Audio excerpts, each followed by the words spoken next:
Deixa eu te contar uma coisa que eu aprendi rodando esse Brasil de ponta a ponta. Tem estrada que assusta pela solidão, e tem cidade que assusta pelo silêncio que fica depois que a porta se fecha. O que eu vou te contar agora aconteceu lá no Amapá, mais precisamente em Macapá, e não foi comigo, mas podia ter sido com qualquer um. Eu sou o Zeca Estrada, caminhoneiro velho de guerra, e essa história chegou até mim numa madrugada abafada, dessas que o rio parece respirar junto com a gente. Eu estava parado num posto simples, perto da área urbana, quando conheci a Lavínia. Uma moça nova, voz cansada, olhar perdido, como quem carrega coisa demais por dentro. A gente puxou conversa enquanto eu tomava um café ralo, e ela começou a falar, meio sem perceber, como se estivesse abrindo uma porteira que ela mesma evitava passar. Disse que tinha 24 anos e que tinha vindo parar em Macapá tentando recomeçar a vida longe do passado. Lavínia não era dali. Veio de longe, de cidade pequena onde todo mundo sabe da vida de todo mundo. Disse que na cidade grande se sentia invisível. A solidão batia mais forte à noite, quando o barulho da rua diminuía e sobrava só a cabeça cheia de pensamento ruim. Ela tinha passado por relacionamentos quebrados, abandono e uma fase pesada de tristeza que quase levou tudo dela embora. Depois de um período difícil, ela decidiu tentar seguir em frente.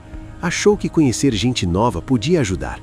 Foi aí que entrou nesses aplicativos de namoro, achando que controle era chamar alguém para casa, um lugar conhecido, seguro. Pelo menos era o que parecia.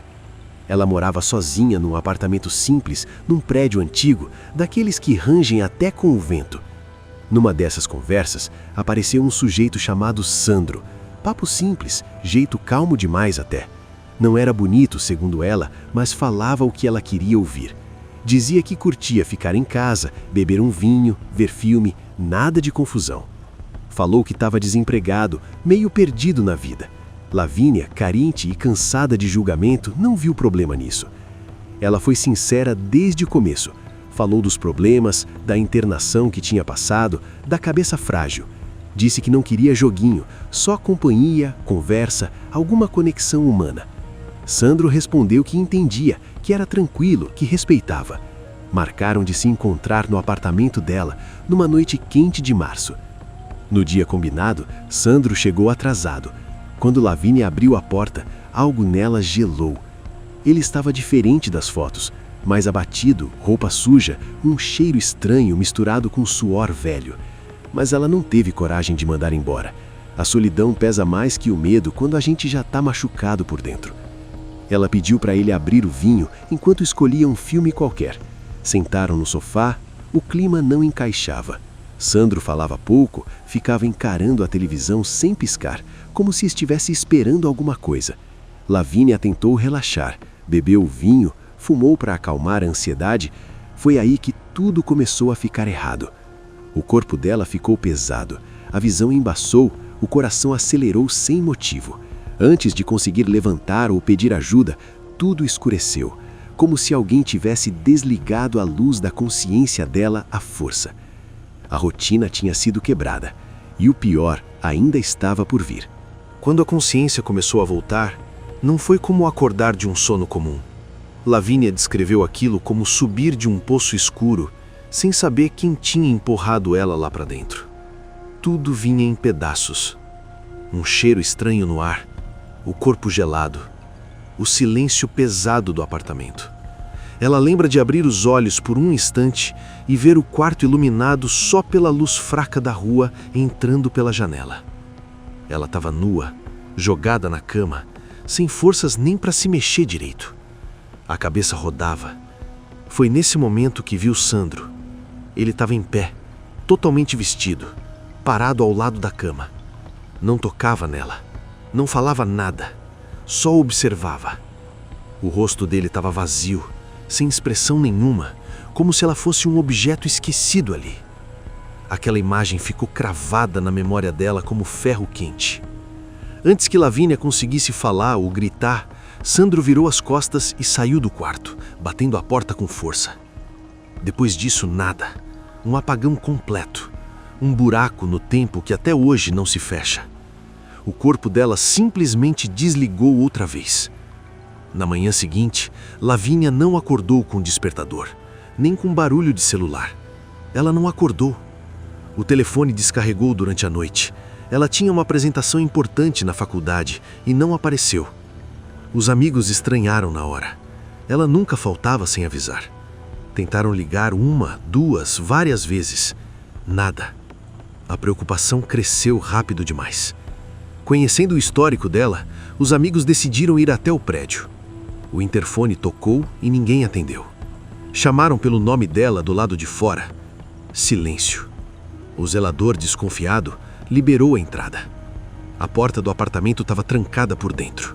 Foi aí que o medo virou desespero. Chamaram bombeiros e polícia, achando que tinham chegado tarde demais. Começaram a bater na porta, gritar, arrombar. No meio da confusão, Lavínia despertou, completamente desorientada. Não sabia que dia era, nem por que tinha tanta gente gritando o nome dela. Cambaleando, enrolada numa coberta, conseguiu destrancar a porta. A cena era assustadora. Ela parecia um fantasma.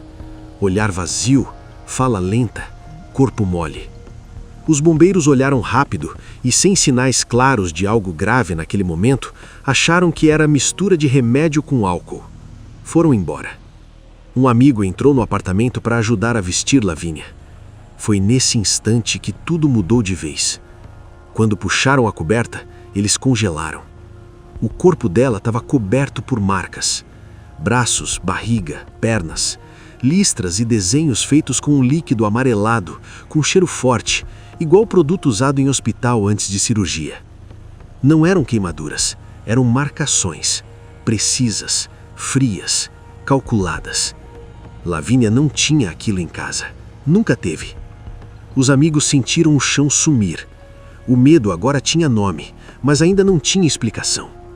Eles não deixaram ela sozinha nem por um segundo. Pegaram o cachorro, colocaram Lavínia no carro e levaram direto para a casa de um deles. Ela estava em choque, falando pouco, olhando para o nada. No dia seguinte, o irmão dela chegou às pressas. Disse que nunca tinha visto a irmã daquele jeito. Parecia um corpo andando sem alma. Levou Lavínia para a casa dele, achando que era uma recaída emocional.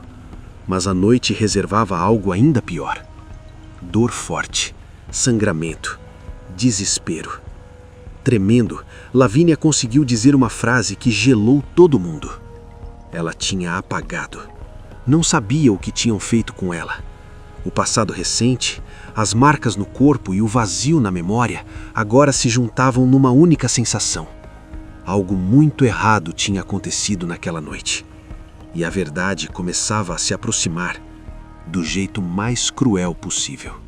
O caminho até o hospital foi feito em silêncio, quebrado só pelo som do motor e pela respiração curta da Lavínia. Ela sentia o corpo doer por dentro, uma dor diferente, profunda, como se algo tivesse sido mexido onde não devia. O sangramento não parava e o medo crescia a cada minuto.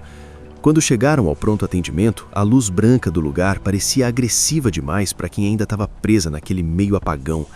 Os médicos fizeram perguntas que ela não sabia responder. Que horas aconteceu, quem estava com ela, se lembrava de alguma coisa. Lavínia só balançava a cabeça, perdida. Disse apenas que tinha apagado e acordado diferente. Foi levada para exames, um atrás do outro, enquanto o irmão andava de um lado para o outro, com o rosto pálido e a cabeça cheia de pensamentos que ninguém devia ter. Os procedimentos foram invasivos, frios, constrangedores. Cada exame parecia arrancar um pedaço da pouca estabilidade que ela ainda tinha. Em certo momento, um médico chamou o irmão de lado e falou com a voz baixa, séria. Disse que, pelo quadro, era necessário registrar a ocorrência, que havia indícios claros de algo criminoso. Aquilo caiu como um peso enorme. Foi ali que a ficha começou a cair de verdade. Lavínia não estava só confusa. Ela tinha sido preparada. As marcas amareladas no corpo começaram a fazer sentido de um jeito assustador. Não eram aleatórias, não eram brincadeira. Eram marcações, como as que se fazem antes de um procedimento cirúrgico. O cheiro, o padrão, a precisão, tudo apontava para algo planejado. Nos dias seguintes, Lavínia viveu como se estivesse fora do próprio corpo. Tomou medicamentos preventivos, voltou várias vezes ao hospital, fez novos exames. Dormia pouco, acordava assustada, com a imagem de Sandro parado ao lado da cama voltando sem aviso. O rosto vazio, o silêncio, a porta batendo, aquilo virava pesadelo quase toda noite. Quando finalmente conseguiu ir à delegacia, contar tudo em voz alta foi como reviver cada segundo. Os amigos testemunharam, contaram como encontraram o apartamento, o estado dela, as marcas no corpo, mas sem câmeras no prédio, sem testemunhas da noite anterior, sem o homem, tudo parecia escorrer pelos dedos. O nome Sandro era o único rastro, um nome comum demais, um vazio. A investigação não avançou. Disseram que faltavam provas concretas, que podia ter sido muita coisa, que não dava para afirmar intenção. Essa resposta foi como uma facada lenta, porque enquanto o papel dizia dúvida, o corpo dela gritava certeza. Lavínia nunca tinha apagado daquele jeito antes, nunca tinha perdido horas inteiras, nunca acordou marcada assim. Foi nesse período que uma palavra começou a circular baixinho entre amigos e familiares. Primeiro como medo, depois como hipótese. Tráfico. Tráfico de órgãos. A ideia parecia absurda, coisa de filme, mas quanto mais se juntavam os detalhes, mais difícil ficava ignorar. Um homem estranho, uma droga potente, um corpo marcado, um apagão, um sangramento inexplicável. Talvez algo tenha dado errado, talvez Sandro tenha desistido, talvez alguém tenha se assustado no meio do caminho, ou talvez Lavínia simplesmente não fosse o corpo certo. Essa dúvida corroeu tudo. Ela se afastou de quase todo mundo, parou de confiar. Cada barulho de porta a fazia tremer. Cada rosto desconhecido virava ameaça. O fundo do poço não foi um grito, foi o silêncio. A certeza de que algo muito grave quase aconteceu e que ninguém podia provar. Lavínia entendeu do jeito mais cruel que nem sempre o pior é o que acontece. Às vezes, o pior é não saber o que foi feito com você quando a luz apaga. E essa sensação a acompanharia até o último momento dessa história. Com o passar dos meses, a vida da Lavínia seguiu, mas nunca voltou a ser o que era antes. O corpo se recuperou aos poucos. As marcas amareladas desapareceram da pele. O sangramento cessou. Os exames começaram a dar resultados normais. No papel, tudo indicava que ela estava bem.